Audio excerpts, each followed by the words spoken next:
Hey, this is Mike Score from A Flock of Seagulls.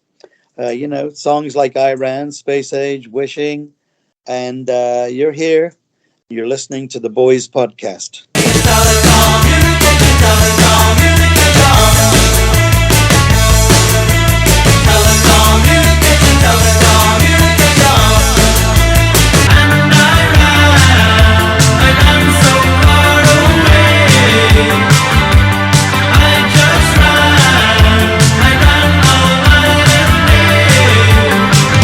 Couldn't get away. Made me smile for a little while. I was falling in love. If I had a photograph of you or something to remind me, I wouldn't spend my life just wishing. Mama, mama, I keep having nightmares. Mama, mama, mama, I'm trying to transfer affection, trying to feel factible. The more you live, the more you love. Oh, so they say. The more you love, the more you throw away. Who is that girl? Tell me. Who is that girl? I don't know. Did I ever tell you what your kisses mean? Ever say love would come your way? Come your way. Welcome back to an episode of the Boys Podcast. My guest today is a singer and songwriter. He is best known for being the founder, lead singer, and keyboardist of the Grammy Award-winning band A Flock of Seagulls. Some of their albums include A Flock of Seagulls, Listen, The Story of a Young Heart, Dream Come True, String Theory, and many more. Some of their songs include Telecommunication. Sorry, I'm like singing the song. It feels like Iran, Space Age Love Song, Wishing, Nightmares, Transfer Affection, It's Not Me Talking, The More You Live, The More You Love, Who's That Girl, She's Got It, and Heartbeat Like a Drum, and many more. So welcome the legend himself, my favorite singer of all time. It's so crazy. Mike Score, welcome. Mike. Woohoo! I'm here. It's an honor to have you on. Like guys, you gotta check out all the. It's like a classic right here. Flock of Seagulls. What more can you ask for? So, wow. So, Mike, what have you been up to? How you doing? What's Mike doing? Well, we're constantly touring, playing, lots of live shows. We're over in, last week we were over in Belgium doing a huge festival called the W Fest, which was great. It's really nice to go to different countries and just walk around and see how different they are, and you know what, you find that most of the time people are the same, buildings are different. People are the same. They like music. They like talking. They like eating. They like drinking and having a good time. So, we go there. We meet up with some fans. We have a good time, and then we come back and do shows over here again. That's really cool. Now, is there like a country that you would love to visit that you haven't visited? Like a side question, like is there one you haven't visited yet? Not really, because there's certain countries that take a lot to get there, like Peru. It takes a huge, like 15, 16-hour flight to get there. And by the time you get there, you're exhausted. But then when you come to do the show, of course, you're not exhausted anymore. You're excited about playing. You go to the venue, you see the way it's set up, you see the excitement of the people that are coming to the show, and it lifts you up again, and you're ready to go. You can sleep on the plane on the way home. So, although you get exhausted going on the way home, you go, yeah, it was a great show, and now I'll catch a few hours sleep on the plane and go do it again. That's so cool. That is really cool too. It must feel like a good feeling too when they like sing your song in the audience too. Yeah, like they sing along. Yeah. Like, there's nothing better than a whole crowd singing Iran. That's so cool. Wow. Now, what made you want to become a musician? And who's your biggest inspiration for music? Like, did you have your band growing up or artist, would you say? I always tell people I did not choose to be a musician. I was a hairdresser. I was into Mm. fashion and stuff like that. So I ended up doing, people in bands. I would do their hair, and then I would go and see them, make friends with them, go see their bands. And after a while, I thought, I could do that. And I started messing around on bass guitar first. And then I joined a band and started writing songs. And it just, luckily turned out that my songs, I'm not going to say they're better than theirs, but they did more for me than their songs were doing for them. And, I always tell people music chose me. I didn't choose music. And it's the same now. Sometimes there's moments when you feel like, okay, I want to quit doing music. I want to do something else. Um, but then something happens, and you suddenly find yourself back involved in music. Um, and I think if I was a musician, I would have practiced and become a really good guitar player or bass player. But because I'm not a musician, I'm a songwriter, so I come out with the skeleton of the song. Then I get really good people in to flesh it out and make it, because I'm in control of the overall song, but they're in control of playing a guitar the way I want it played and stuff. So, yeah, to answer that one, I didn't really choose to be a musician. Um, it was just like a destiny, I suppose. It chose me, and I'm here. Wow, yeah, because I think didn't you like own like a hair salon when you were you guys performed not performed but practiced up there too Yeah, before? yeah. I had a hair salon, and we practiced upstairs. And like I say, I met a lot of musicians because in Liverpool in the late 70s, as the 80s thing was starting to grow, a lot of musicians, they wanted to look different, they wanted their hair different, and we were there to do it. And because they would see us walking around the streets with like a red Ziggy Stardust or blonde streaks and stuff like that, and they'd say, "Where'd you get that done?" And we say, "Come to our shop and we'll do it." So we ended up knowing a lot of musicians. That's really cool. And you want to talk about haircuts? The haircut, like the iconic haircut. That's Yeah, wow. yeah, haircut. Yeah, you know, again, it's one of those things that just happened. Um, I had a really cool hairstyle, but it just got flattened out one day by Frank putting his Mhm. hand on top of my head, and the sides stayed up. And we went on stage like that, and I saw a couple of girls pointing at it, and I went like, "Wow, this must look really cool," because under stage lights, everything looks cool. You know what I mean? Yeah. So when you see a hairdo like that, and it's all highlighted with spotlights, and so I kind of said I want to do the same tomorrow night's gig, and the next gig, and then it just developed into people talking about my hair so much. I mean, you got to look back and go, that was 40 years ago, and they're still talking about it. Yeah. You know, It's an iconic hair. It's iconic. It's really wow. That's really cool. yeah, people Wow. are just, how did you do it? How did you come up with it? How did you do it? Why don't you do it now? I don't do it now because I don't have any hair now. But that's okay too. I don't mind having no hair. Wow. That's really cool. And the '80s, like my mom told me, like they don't make the music the same nowadays. The '80s like the best. In my opinion, the '80s, the '70s, like wow. Like, Well, I didn't like the 70s so much. mhm. It was more like disco and stuff. Oh yeah, that's Uh, then there was the scene, which was okay. I quite like the punk rock.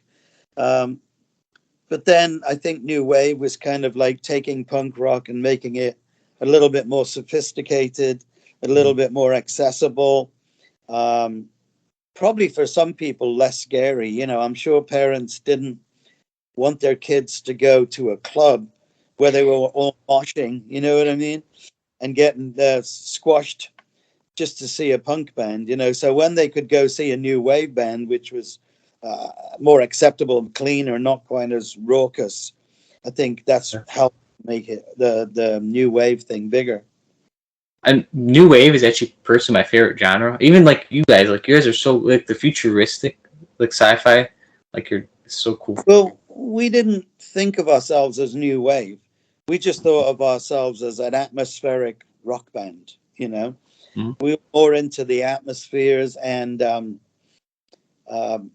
I was really into sci-fi, so the lyrics became sci-fi. And I tried to work backwards and go, well, this song is going to be about space, so we need it to sound like space. And I think they call that onomatopoeic. It means that the sound of the song is describes the lyrics describe the sound of the song, and it all goes together. So unknowingly at the time, that's what we were doing. We were saying, well, this is a space age love song, so it needs to sound very space age. And yeah, and that's the way we worked in rehearsal. Of course, when we did that kind of thing, we never realized that it was going to go on and become what it was. To us, it was just a song. It's really cool. If you're curious, my two favorite songs are either Space Age Love Song or Transfer Affection. Those Yeah, are my two favorite songs, but yes. yeah, and they're both sci-fi songs. That's awesome. And they should make like a biopic about you, like those movies that they like do like the thing like they did Queen a little bit, Elton John. Like they should do it on you guys or you. That'd be really cool. They have to pay us a lot. I would see it though. I'd watch it 'cause it's like Yeah, it's maybe one day. that'd be cool. Now, over the years of your career, do you still keep in touch with all your musicians? You said you like do you still keep in touch with like people? Yeah, quite a lot. The original band lasted about 5 or 6 years, and Mm-hmm. and the trouble with being in a band that's successful is that you end up being next to each other all the time, night and day. You work together, you go out together, you hang out together, you're in hotels together, and it can become very pressing. You feel like you want to escape from it. So after 5 to 6 years, we took a long break. But when I got back to it after that, I didn't feel like I wanted to carry on with those guys. So Mm-hmm. I other musicians, and I started to say, well, on this new song I've got, I don't want Frank to play the bass or my brother to play the drums because I met this other guy. So we started drifting apart as players, as a band. But I owned the band. I picked the name. It was my conduit, my way of working. So they kind of drifted off, and I formed a new version and just carried on. To me, it was just a carry on without the huge success, which was great, but it wasn't the reason I got into it. I got into it because I liked writing songs, and I like getting up late and stuff like that, and being a bit fashionable. Um, so, so a lot of the stuff wasn't, a lot of the success stuff, although it was great to go through it, it wasn't the most important part of it for me, you know? That's really cool. Like your songwriting. That's so cool. Yeah. Honestly. Even today, my favorite part of the whole thing is to go into my studio and come up with a new song. That's the most exciting part of it. Awesome. Now, speaking of songwriting, can you walk me through the process of like transfer faction? The more you live, the more you love. Like nightmares. Some of your songs. We'll start with Nightmares. We just done a gig.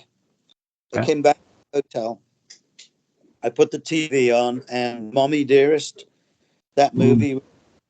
So I had my little Porter studio, and I was like, "Wow, this little girl in the movie, she's living a nightmare." And I tried to put myself in that position of her being in that nightmare, and the nightmare was caused by her mother. Not by anything outside. So she couldn't control it. And I just then in the morning woke up, and what I'd recorded, I just kind of escalated it. I added a few more bits. Then I took it to the band and said, I wrote this last night, and we need to try and work it out. And what happens is, if the song is right, it's right, and it will write itself. The Mm. parts come together, you know. And if it's not such a good song, then you really have to try and work out other parts for it to make it interesting. But I remember Nightmares. I think it took us two two sound checks or two rehearsals, and it was there. You know, it was, when I say it's there, it was structured. It wasn't finished, but it was kind of like, oh, we've got this song now. We just need to work it in the studio. Um, the More You Live, the More You Love was really. I mean, I'd written Space Age, Mm-hmm. and I could take this further, and the More You Live was almost a rewrite of Space Age. So Space Age to me was halfway there. The More You Live took it the next step, you know.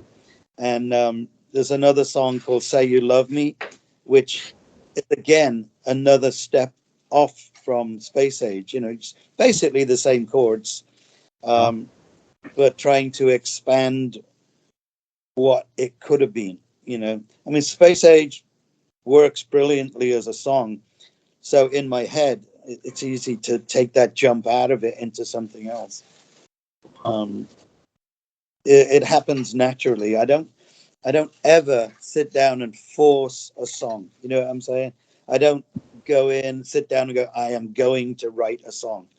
If the song is there, Mm-hmm. you can write it. If it's not there, it doesn't matter what you do, you can't write it. You know, got your natural.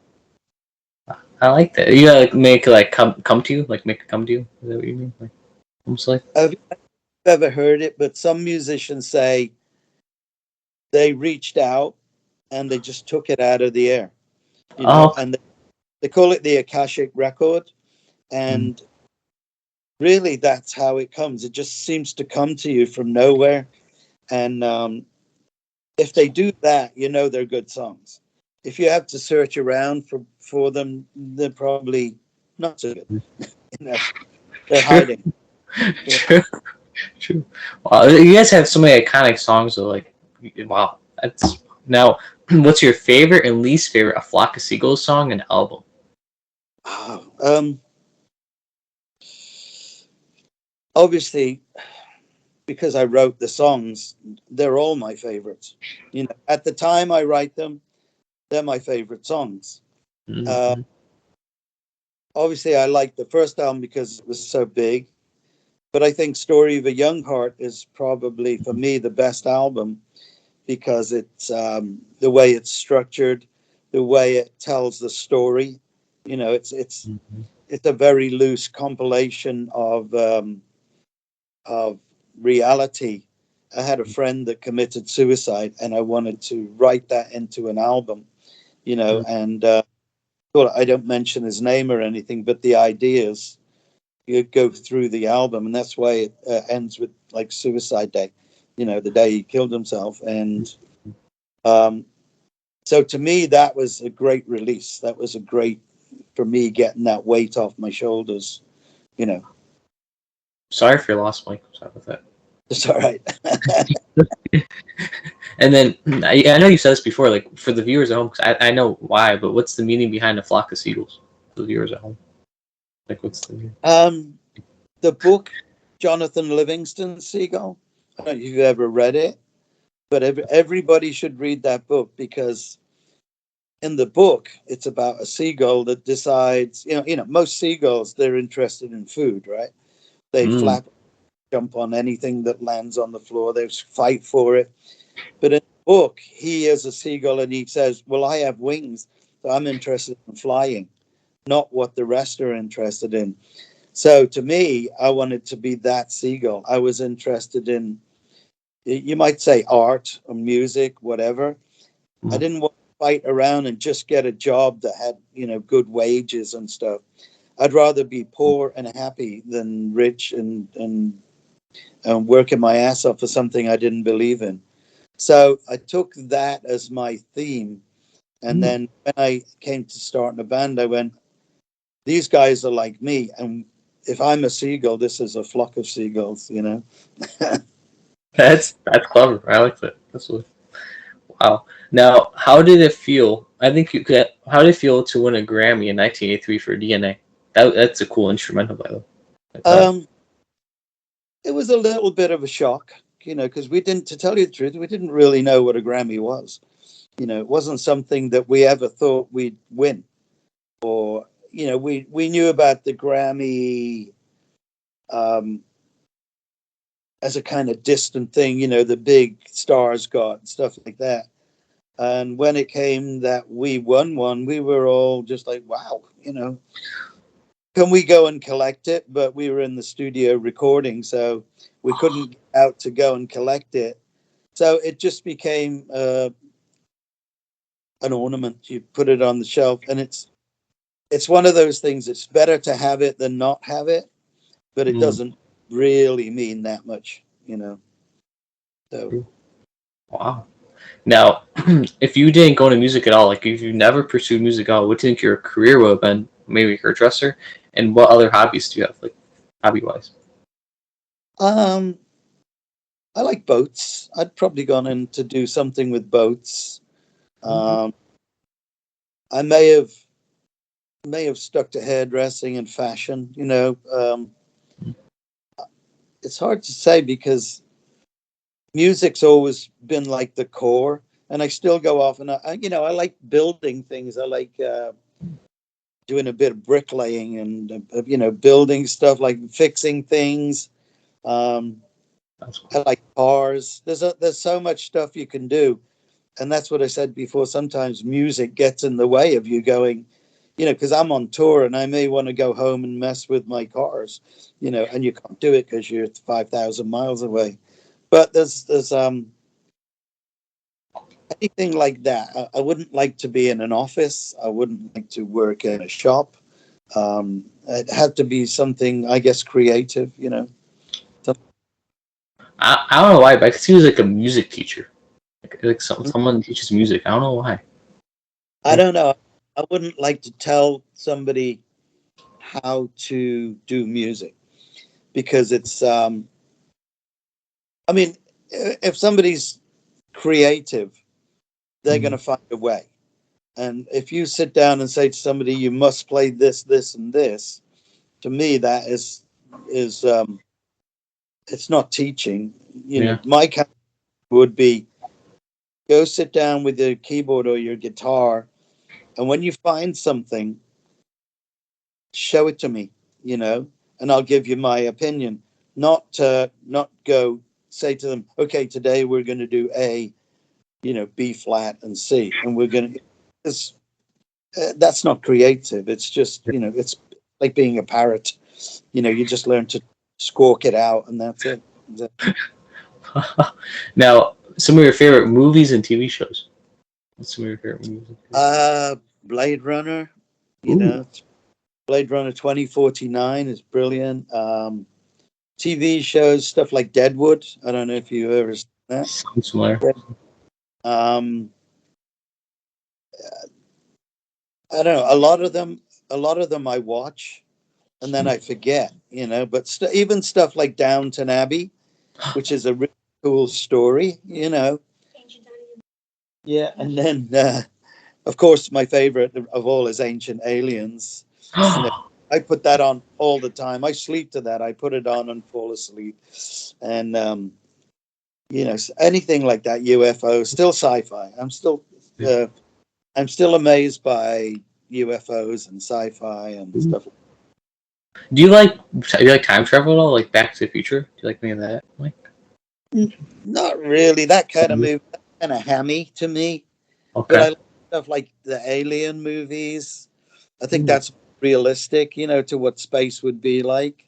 Um, Although I did have a couple of years when I watched nothing but Star Trek. You know, getting Star I Trek don't. Gen, and then just used to put it on all the time. Um, but yeah, anything really sci-fi Ooh. or some historical, you know, kind of things. Oh, that's really cool. Now, do you like favorites? Do you like sports? Favorite sports and teams? Do you like sports at all, I Mike? we watch soccer, English football. That's. I'm not a big fan of American football or baseball or tennis. Golf is good for falling asleep too. Uh, um, but then again, in England they have darts, which is worse than golf. If Oh as soon god. as someone starts throwing darts, you're asleep. drink a beer and throw a dart. That's about it. That's the What's your favorite food? You have a favorite food?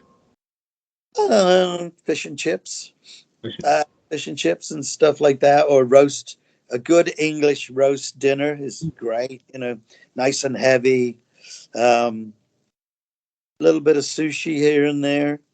Um, Ribs, spare ribs, and stuff like that. Oh, that You know, sounds good. food is just a mood thing, isn't it? If you're in the right mood, you'll go. If you want Yeah, to eat light, you'll have a side. If you want to eat something heavy, go get some big ribs and stuff. It's great. that sounds good. I heard you making that for dinner today. I'm kidding. Yeah. Now, are there any projects you have in the works? Anything coming up in the works, like new songs, maybe a new album, or on tour? Yeah, like I say before, we are constantly on tour. And in fact, this year we've been on tour so much that the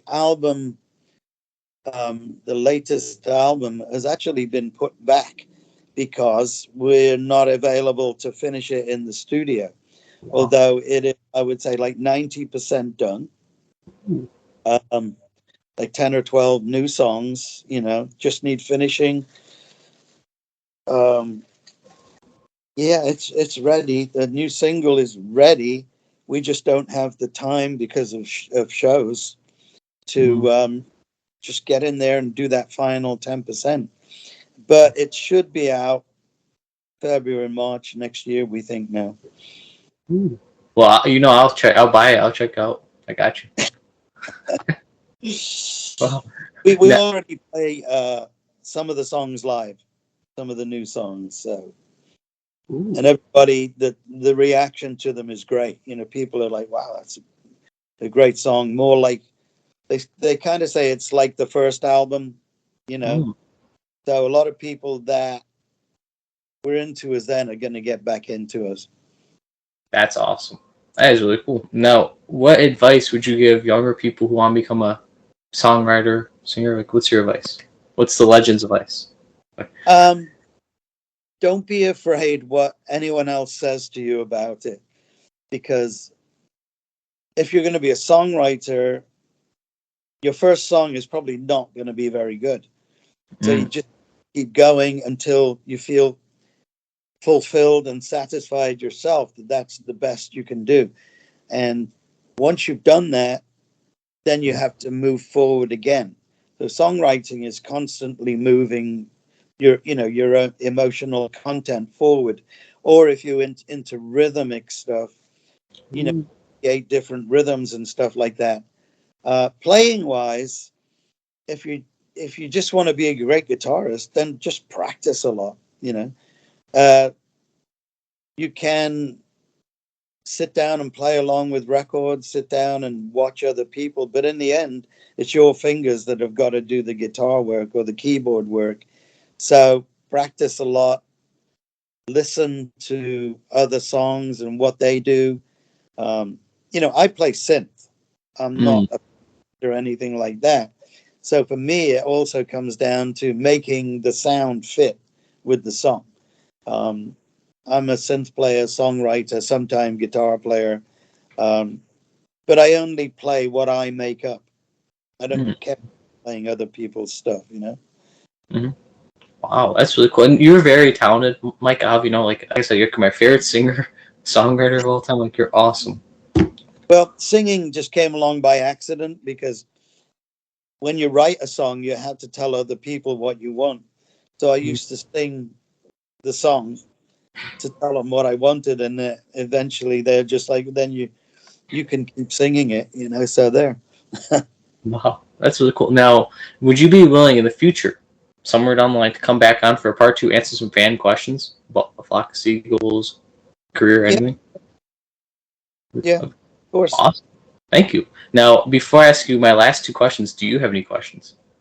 Do you have any questions? Not really. I'm answering all my own questions here. So Oh, now before I ask my last question, are you able to please? Remember, my mom asked. I was going to ask. Can you please sing "Iran" or "Space Age Love Song"? Those are my like. Um, I'd rather not put it that way. I'm not good at, I like to sing with the band and the music, not just sitting here on my own. Because you So need like the whole band. I get that. You need the I need atmosphere. the atmosphere. I need I need something to carry my voice. So I don't really want to sing right now. Maybe we do part two, I might, but No worries. You're fine. uh, Now, is there anything you would like to promote and shout out that help make the viewers check out for you? Anything help you I out? would to promote, look out for new stuff from us because it'll be coming soon. Um, Try and get a hat. Mhm. These hats are very rare. So, like I say, this actual one, I might auction off for charity at some point. You know, so if people get onto you and say, "I want that hat," then tell them to get on and make an offer. Onto our websites, make an offer for the hat.